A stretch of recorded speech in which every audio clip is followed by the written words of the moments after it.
여러분 안녕하십니까? 포항 MBC 뉴스데스크입니다.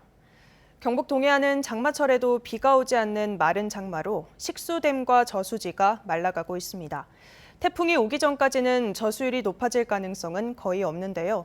경주시는 물 절약 운동을 벌이고 있습니다. 김기영 기자가 보도합니다.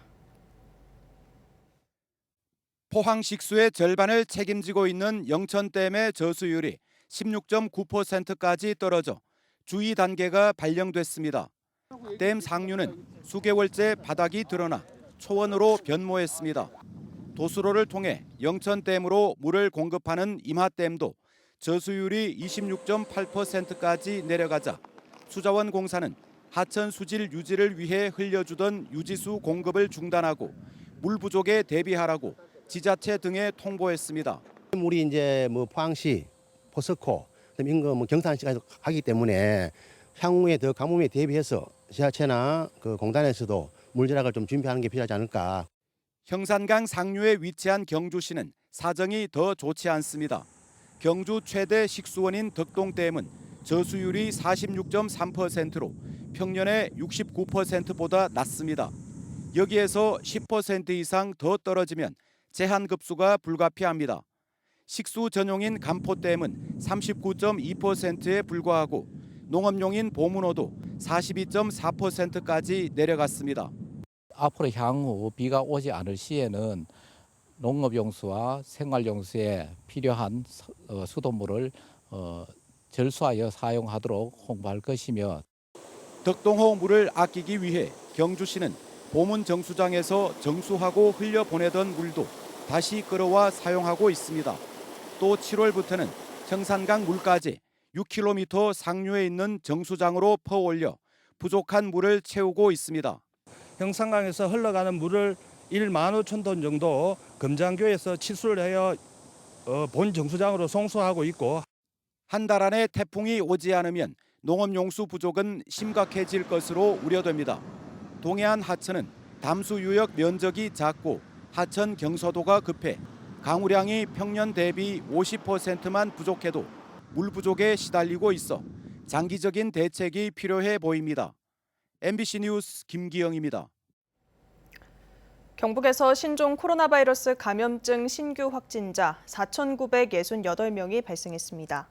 시군별 신규 확진자 수는 포항 905명, 경주 513명, 울진 102명, 영덕 54명, 울릉 12명으로 사망자는 3명이 늘었습니다. 최근 일주일간 경북의 일일 평균 확진자는 3,110.1명이며 지난 12일 1,000명을 넘은 이후 가파르게 증가하고 있습니다. 경주는 사물 인터넷을 기반으로 한 공영 자전거 타실라가 시범 운영을 마치고 다음 달 1일부터 본격적인 운영에 들어갑니다. 지난 한 달간 실시한 시범 운영 기간 일일 평균 510회 대여 횟수를 기록했고 일부 오류에 대해서는 시스템을 보완했다고 밝혔습니다. 경주시 공영자전거 타실라는 도심 권역 101곳에서 오전 7시부터 오후 10시까지 대여가 가능하며 반납은 24시간 언제든 가능합니다. 국정농단 사건의 비선 실세 최서원 씨의 딸 정유라 씨에게 학점 특혜를 준 혐의로 유죄를 받았던 류철균 전 교수가 대구 경북연구원 신임 원장 후보에 오르자 시민단체가 반발하고 나섰습니다. 우리복지시민연합은 아무리 메타버스 산업이 중요하더라도 국정농단 관련자가 대구 경북연구원장으로 온다는 사실만으로도 촛불을 든 대구 경북 시민사회는 경악할 수밖에 없다며 이철우 경북도지사에게 임명 계획을 철회할 것을 촉구했습니다. 대구 경북연구원도 시도민에게 밀착된 정책 연구기관 역할을 제대로 했는지 성찰하고 새로운 비전을 제시하길 바란다고 주장했습니다. 경상북도에 따르면 대구 경북연구원은 지난 22일 이사회를 열고 원장 후보자 추천위원회가 추천한 후보 중 소설가인 류철균 전 이화여대 교수를 적임자로 정하고 신원조회 절차를 밟고 있습니다. 경북교육청의 각종 의혹에 대해 임종식 경북교육감이 지난 18일 경찰의 소환 조사를 받은 것으로 밝혀졌습니다. 전현직 공무원 45명도 함께 조사를 받았습니다. 경찰은 임 교육감과 공무원들의 금품 수수, 인사비리, 공기청정기 입찰 담합 여부, 그리고 포항 유치원 부지 선정 관련 비리 의혹 등에 대해 조사했습니다. 지난 교육감 선거와 관련한 부정한 금전 거래 등이 있었는지도 살펴보고 있습니다. 잇따른 의혹에 대해 임종식 교육관과 공무원들은 의혹을 부인하고 있는 것으로 전해졌습니다. 방송기자연합회와 한국방송학회가 수여하는 제165회 이달의 방송기자상에 포스코 성폭력 및 2차 피해 사건을 연속 보도한 포항문화방송 박성아 기자와 박주원 영상기자가 선정됐습니다. 포스코 성폭력 및 2차 피해 연속 보도는 남성 위주의 폐쇄적인 조직 문화 속에서 수년간 지속된 성폭력 사건의 실체를 밝혀냈고 포스코 사측의 안일한 대응과 2차 피해 유발 행위를 집중 보도하면서 직장 내 성폭력 문제에 대한 사회적인 반향과 경각심을 불러일으킨 점이 높은 평가를 받았습니다. 경북 동해안은 동풍의 영향으로 비교적 선선했습니다. 내일은 소나기 소식이 있습니다. 예상 강수량은 5에서 40mm 정도입니다. 조주경 기상캐스터입니다. 동풍이 불어드는 경북 동해안은 오늘도 선선했습니다. 한낮 기온 경주가 27.4도 선에 머물면서 예년 이맘때보다 5도가량이나 낮았습니다. 내일은 대기가 불안정해지면서 소나기 구름이 발달하겠는데요. 경북 동해안에는 내일 오후부터 저녁 사이에 소나기가 지나겠습니다. 예상되는 비의 양은 5에서 40mm 정도입니다. 비가 내리는 곳에는 돌풍과 함께 천둥, 번개가 치는 곳이 있겠습니다. 교통안전에 유의해 주시기 바랍니다. 이어서 자세한 내일 기온 보겠습니다. 내일 아침 기온은 22도에서 24도 분포로 오늘보다 1도에서 2도가량 높게 출발하겠고요.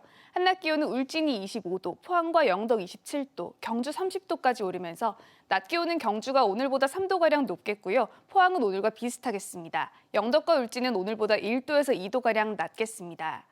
울릉도와 독도의 아침 기온은 22도에서 24도로 시작하겠고요. 한낮에는 26도 선에 머물겠습니다. 동해상에서도 내일 안개가 짙게 끼는 곳이 있겠습니다. 해상 안전사고에 유의해 주시기 바랍니다. 바다의 물결은 전해상에서 최고 1.5m로 잔잔하게 일겠습니다. 내일 소나기가 그치고 기온은 점점 더 오르겠고요. 습도도 높아져서 무덥겠습니다. 날씨였습니다. 경북경찰청과 24개 일선 경찰서 직장협의회는 행정안전부 경찰국 신설에 반대하며 전국 경찰서장 회의를 주도한 류사명 울산 중부경찰서장이 받은 대기 발령 조치가 부당하다며 성명서를 냈습니다. 또 지난 20일 대우조선파업 경비대책회의에서 이상민 행안부 장관이 대테러 부대인 경찰특공대 투입 검토를 지시한 것에 대해 이 장관이 권한 밖의 압력을 행사하고 있다고 비판했습니다. 일선 경찰의 반발이 이어지고 있지만 오늘 행정안전부 경찰국 신설을 위한 시행령 개정안이 국무회의를 통과하면서 다음 달 2일 경찰국 출범은 확정됐습니다. 경북도는 오늘 포스텍 국제관에서 글로벌 원전 최강국 건설 정책 포럼을 열고 원전 가치 평가와 국가 원전 전략 등에 대해 토론했습니다. 또 경북도는 지역 경제 발전을 위해 신한울 원전 3, 4호기의 신속한 건설 재개를 정부에 건의했습니다.